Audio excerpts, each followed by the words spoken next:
Hi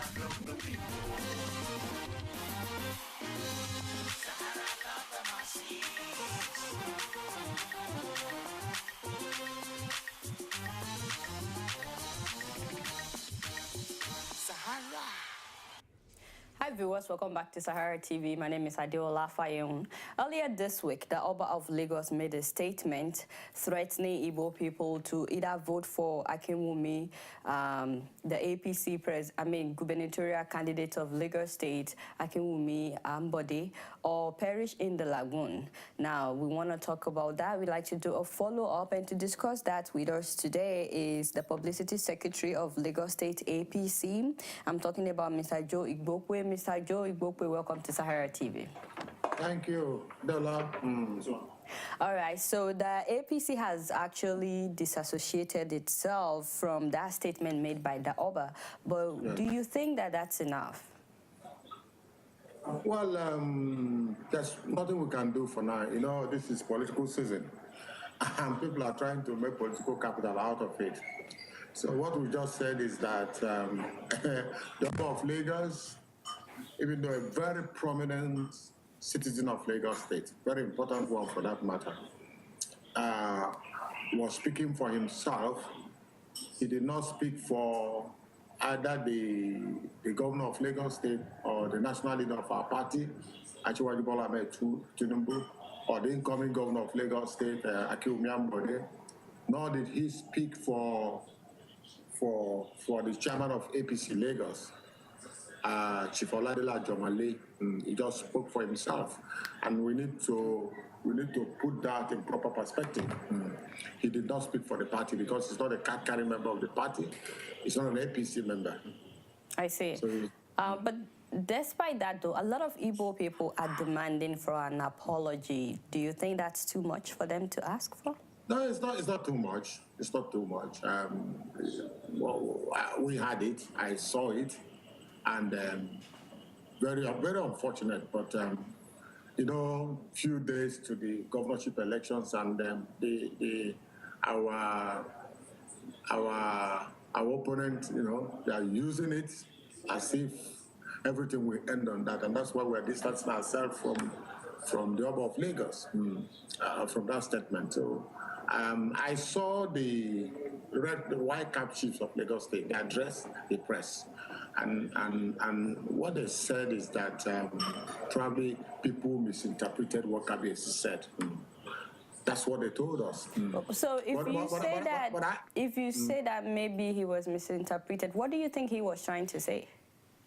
Well, I don't know. You know, Obas, especially people in that kind of speak in riddles, you know. You may not, we don't know the tradition of Lagos. I don't know. But that's what they told us, and we believe that we as a party issued a statement that, you know, we appeal to our people, we apologize, and appeal for them for calm, because a lot is at stake in Lagos. A lot is at stake in Lagos. Little thing. We don't want this kind of thing to put a knife on things that have held us together since the inception of Nigeria. I see. That is.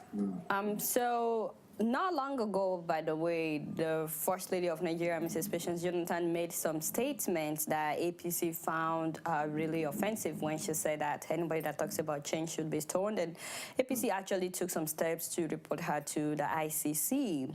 Now, the people that are advocating that the Oba of Lagos should also be held accountable for the statement that he made, would you say that they're out of line? Well, if, you know, in case of Patience Jonathan, we didn't get any apology.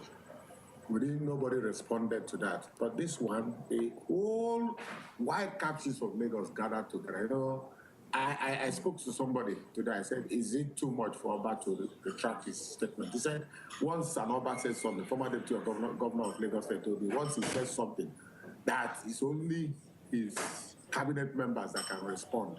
He cannot say anything again. And then I walked away with that.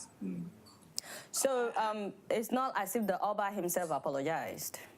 No, when you see the white cap chief of Lagos, you know you have seen the Oba.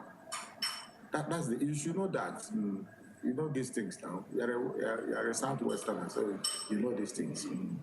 So how would you differentiate this statement, though, from what the First Lady said? They may not be the same. But what is different here is that there seemed to be, there was a response from the Oba's palace. But in case of President Jonathan, nothing happened. He didn't even talk to anybody. He didn't even ask his PA to say something about it. You know, something similar to what the white captives said. White captives were full of apologies. If you misinterpreted what Karibesi said, we're sorry about it. I think that's what they said. So I was going to say that definitely turnout will be a key issue in this coming election. Are you worried that the people that are fired up are mainly the Jimmy Agbaje people? That's what I said. I said they want to take advantage of this unfortunate incident, but I don't think it's going to help matters. It's not going to do anything because KBC has nothing to do with APC. So it's not in any way going to affect us. But I can say as an Igbo person, I still hear they are calling me, people are calling me, they are protesting. And I've been trying to calm them down that a lot is at stake. Lagos has been fair to us. Most of us came to Lagos with nothing, and we have made it. Don't forget that after the Civil War, our people came back after 3 years and collected their rents for 3 years and had their keys handed over to them. And, you know, in Lagos, you expand, you do whatever you want to do. And, you know, when Southeast was a hot place for us, most of us went to the East because of kidnapping and brought our parents here. So don't want anything that will put spanner in the works. Mistakes are bound to be made. To err is human, and to forgive is also human. So, and that's what we're saying, that our people should remember the good things. Don't just hold on to this one. Remember the good things and let our elders, intervene. And they are intervening as I speak to you. So there was a time that Governor Fashola deported Igbo people to Onitsha, and a lot of people believe that brought Nigeria down, at least the image of Nigeria. How would you differentiate this from the deportation saga? Adeola, I'm afraid that I'm not surprised that you're using the word deportation. You know what deportation means? You that is there in US probably just stepped out to buy something, and somebody just grabbed you and put you in the next available flight and just drop you in Lagos. That's deportation. You have an address, you have a home, and somebody just picked you on the street of New York and then put you in the next available flight and take you to Lagos. That's deportation. But we're talking about people that have no fixed address. And if you and Governor Fashola follow due process, this thing has been done to people from other parts of Nigeria. Nobody raised any eyebrow about it because if we say we want to clean up, we need to clean up.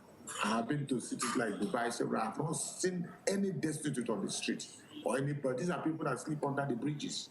These are people that sleep by the side of the road. You know, at least what Fashola tried to do is to take them to where they belong so that they can easily find their relations, you know. But our people termed it deportation. And till date, people are still using that word. But I refuse to use that word, deportation, because it wasn't deportation. I see. My last question, sir. A lot of people have been saying that some Igbo people in APC, like yourself, are purposely downplaying this because you are in APC party.